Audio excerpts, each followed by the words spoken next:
Olá, hoje estamos aqui no Psicologia Pura com a crônica E se o fim não for o fim? Que decepção! Esta crônica aborda assuntos bastante atuais.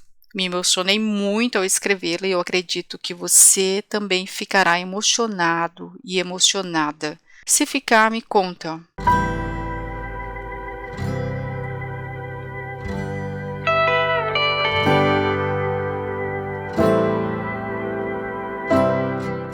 E se o fim não for o fim? Que decepção! O ego é o eu, consciente, um verdadeiro mediador entre o que se explica e o que não é explicável, o abstrato e o real. É ele que decide acreditar, ignorar e criticar com base na própria percepção. Mas como explicar o ego que diz acreditar no amor, um amor escondido na crença, na religião, na militância, na solidariedade, escondido em uma imagem criada por ele mesmo, o ego, o eu.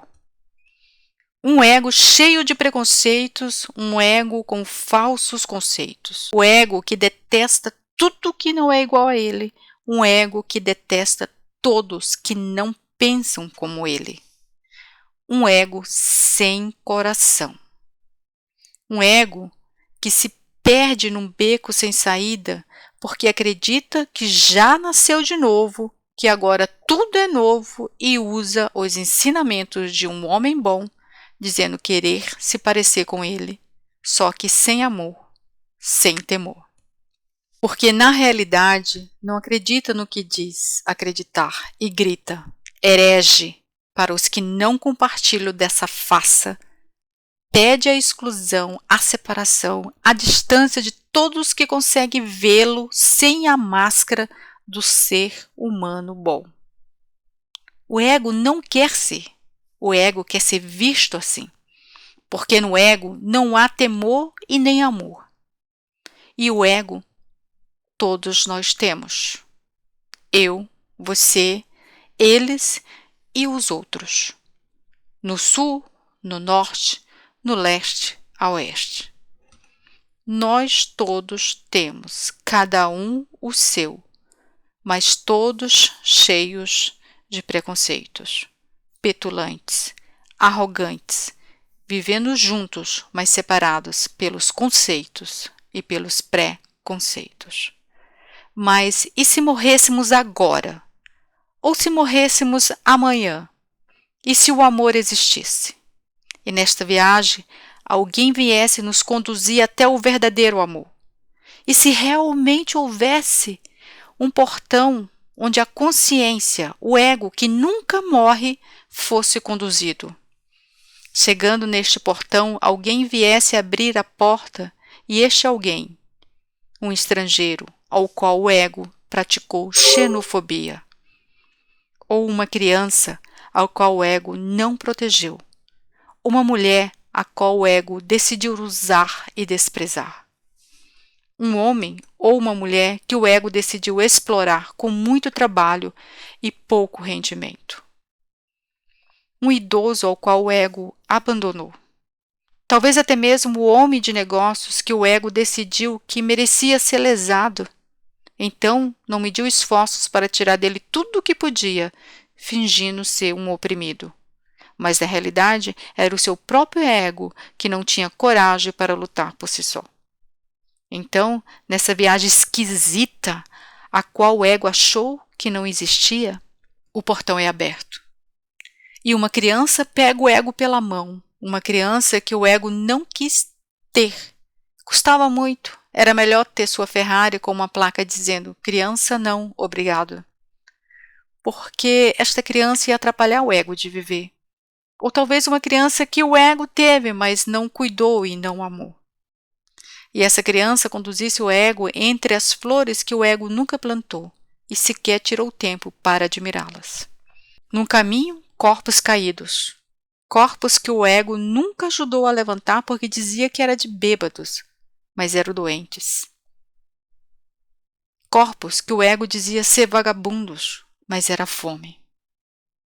Também tinham corpos de soldados mortos por uma guerra que não era deles. Nessa guerra também tinha corpos de inocentes civis, crianças, reféns, mulheres, homens e animais, vítimas necessárias para alimentar o ego sedento por poder.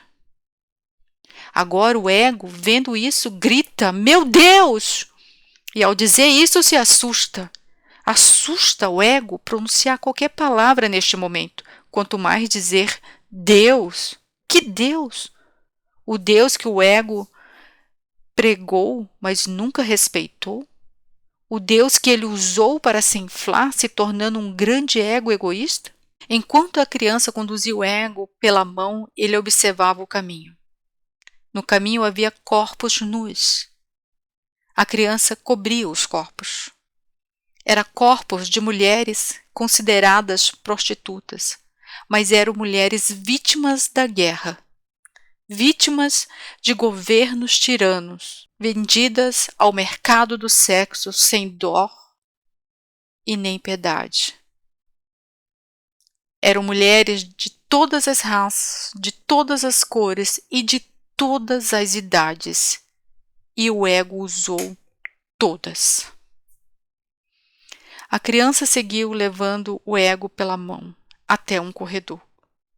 No corredor, o ego sentiu o chão frio, como das cadeias que ele enviou pessoas inocentes, pessoas que eram uma ameaça ao poder que o ego queria ter. No final do corredor, a maior decepção que o ego podia ter. Num trono estava o amor.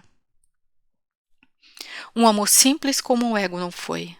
Um amor humilde como o ego não é. Amor, decepção. O ego até chegou a pensar no amor, mas nunca pensou que sua aparência fosse assim simples, humilde e sem onipotência. Que decepção! O ego pensou que podia comprar o amor, mas ele realmente não estava à venda, e tudo que o ego desejou ter estava ali, diante dele. Mas e agora? O que vai dizer o amor ao ego? O ego, apavorado, prepara-se para ouvir o que mais temia. Acabou. Mas não como o ego imaginava, porque o fim não era o fim. Que decepção!